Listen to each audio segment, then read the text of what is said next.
the less legally inclined, it was a pure and simple kidnapping. Hihilain ko yan. Hihilain ko yan. Ako maniwala ka, hihilain ko yan. So, ikaw ho ba nagplano ng lahat ng ito? Hindi naman. It was a group effort. Secretary Chidoro was there, Secretary Anyong was there too, and the President and I. Kilala man ninyo ako. Anong kasalanan ko? Bigyan ninyo ako maski isang ordinansya lang na ginawa ko. Lumabag ba ang gobyerno sa proseso sa arrest proceedings of the custodial state? I'll read it again. Article 59 of the ICC, the arrest proceedings in the custodial state, paragraph 2, a person arrested shall be brought promptly before the competent judicial authority in the custodial state. Dapat po ata dinala muna si Duterte sa isang judge or hukom sa Pilipinas, Secretary.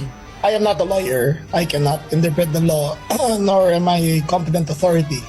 Ako, pag nagkasala, you prosecute me in Philippine courts with the Filipino judge, the Filipino prosecutor, at magpakulong ako dito sa bayan ko. The problem with the last administration was that there was no due process. There was no fair fight. We are giving him a fair fight in an international court of law.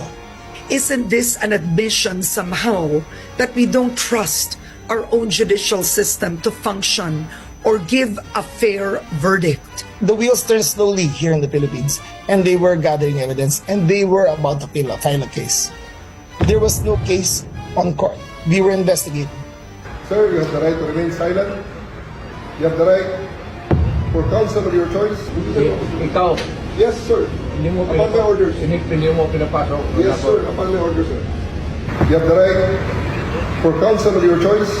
Ang sabi ko, ang abogado ko, ang anak ko na babae. Isa rin yung anak. Hindi na mangyayari, sir. Hindi denied.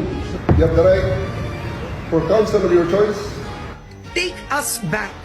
What time, when did the Interpol inform the Philippine government of the warrant? It was 3 a.m. when the PCTC received the warrant, and it was served with due course to the former president. His rights were read. He was brought to the holding area. He asked for lawyers. We provided, we gave them access. Bakit mo naman i-deny ang abogado ko, ang abogado ko yung anak ko na babae? Bakit ninyo i-deny? Allow me to consult my lawyer who is my daughter. He asked for lawyers. We provided, we gave them access. Isa rin yung anak. Hindi na mangyayari, sir. Hindi denied. Ang abogado ko yung anak ko na babae. Bakit ninyo i-deny? He asked for lawyers. We provided, we gave them access. Huwag mo hawakan ng lawyer. Huwag mo hawakan. Bitawan mo ako. Ayaw mo na. Ayaw, sir. Bitawan mo na ako. Abis ako. Bitawan mo ako. Binigay ko sa kanila ang lahat ng leeway. Everything, all the leeway was given to him para lang magawa ang ultimate objective, which is to just make him ride the plane. Yun lang. Doon ang nakasaad. Nakalagay doon, dapat dinala ni General Torres si PRRD sa competent judicial authority, meaning to say the Regional Trial Court of Manila or the Court of Appeals or the Supreme Court as the case may be. Pero hindi niya ginawa. Para lang magawa ang ultimate objective, which is to just make him ride the plane. Yun lang. But Secretary, why do you think would the President have a fair trial in the ICC and not in Philippine courts? Isn't this an admission somehow that we don't trust our own judicial system to function or give a fair verdict? We were in the process of, as according to the Secretary of Justice, collating all the evidence. We were in the process of the investigative phase. The rule of the the Department of Justice is that they will not present a case without certainty of conviction.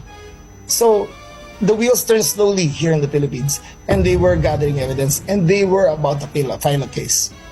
There was no case on court. We were investigating. So, you will just have to kill me. Kung hindi ako papayag, They're actually breaking you today. Yun ang sinabi ni General Torre. that is kidnapping. Did the Philippine government arrange for the plane? Kumbaga tayo ba ang nagbigay? Yes. Or, okay, go on, Secretary. Yes. The plane is chartered by the Office of the President. We brought them straight to the Netherlands.